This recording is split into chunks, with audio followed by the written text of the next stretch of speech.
Alors il y a 4 raisons principales pour lesquelles j'utilise Twitter aujourd'hui. C'est déjà une énorme source d'information.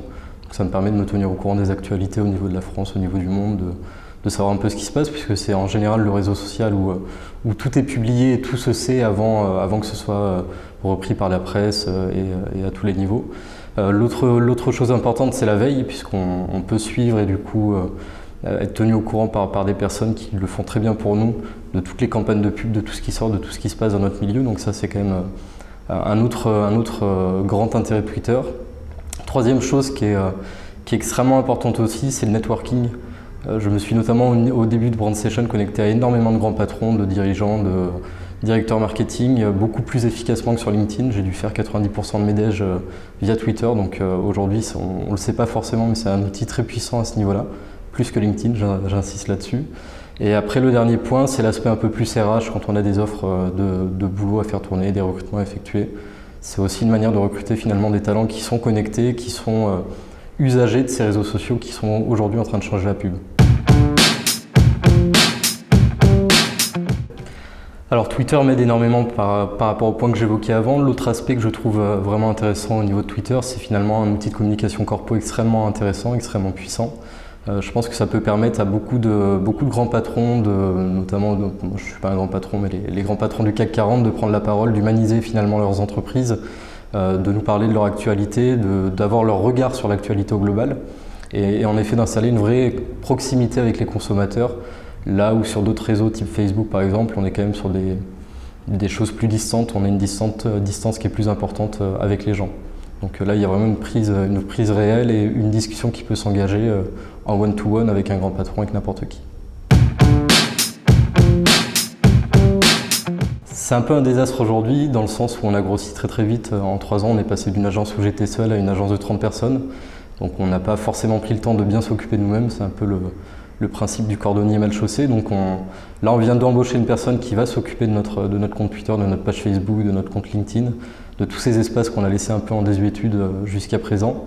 Et en effet, il y a plein de choses qui arrivent pour le début de 2017, avec une vraie stratégie, avec plein de choses qu'on prépare en fait, notamment un peu créatives, pour avoir notre propre manière d'être sur Twitter, différente de celle de Marcel, différente de celle de toute une série d'agences qui sont très présentes.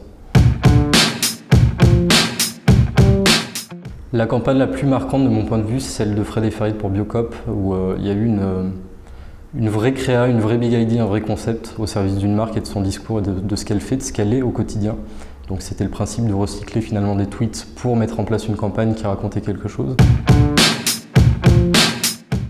Je pense qu'il faut qu'on sorte de ces logiques de 365 qu'on a vendues constamment pour faire de l'argent sûrement et des fees à nos clients. Personne, aucun consommateur n'a envie qu'une marque lui parle tous les jours, c'est faux. Même tous les 3 jours, c'est faux. Les réseaux sociaux, c'est jamais que la vraie vie, donc si dans la vraie vie, on avait quelqu'un qui tous les jours me publiait quelque chose sur Facebook, sur Twitter ou je ne sais où, on commencerait vite à trouver qu'il nous spamme un peu et à le masquer ou à le unfollow. Donc on ne sera pas plus tolérant finalement avec des marques et on n'a pas envie qu'une marque vienne nous perturber tous les jours. Il faut que les marques prennent la parole de temps en temps, de manière espacée, en racontant des choses utiles, en proposant une vraie valeur ajoutée, en mettant en place des campagnes créatives, voilà, en faisant de nouveau l'effort d'apporter quelque chose aux gens. La seule vraie logique de 365 qui puisse exister, c'est celle de la relation client. On doit en effet être à l'écoute constamment, sur Twitter notamment, de tous ces gens qui viennent nous parler parce qu'ils ont eu un problème avec un produit, avec un service, de tous ces gens qui ont des questions sur nos produits, nos services. Ça, c'est une réalité, il faut être là, il faut leur répondre. Je pense que si on remonte d'un niveau au-delà des réseaux sociaux et qu'on s'intéresse plus à la pub, on va avoir de plus en plus de campagnes sociétales qui vont être mises en place. Les gens, justement, attendent les marques là-dessus, sur ce pouvoir qu'elles peuvent avoir à faire bouger des lignes. On voit d'ailleurs que c'est ce qui prend beaucoup à Cannes de Lyon, toutes ces campagnes sur le no gender, ces campagnes sur l'homosexualité. Finalement, toute une série de causes pour lesquelles des marques peuvent mettre toute leur puissance d'investissement média, de présence dans les médias au service d'une cause qui, encore une fois, a besoin de soutien et a besoin d'être visible, d'être connue de tous. Déjà le mien, si c'est pas déjà fait, histoire de gagner quelques followers, même si on regarde plus trop notre score Clout, ça fait toujours plaisir d'avoir des followers en plus. Celui de Bernard Pivot qui fait preuve d'énormément d'esprit sur Twitter, j'adore ce qu'il raconte, j'adore sa manière de traiter l'actualité.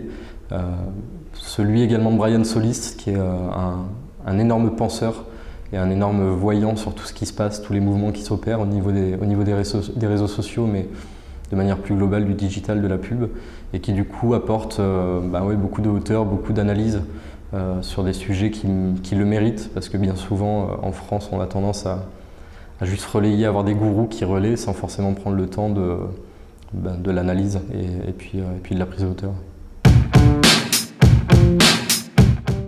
Celui de Jack Dorsey, du coup, le tout premier tweet, puisque je serai à l'origine de Twitter, cofondateur de Twitter, et que j'aurai du coup entre les mains une pépite qui, de mon point de vue, va exploser dans les années à venir.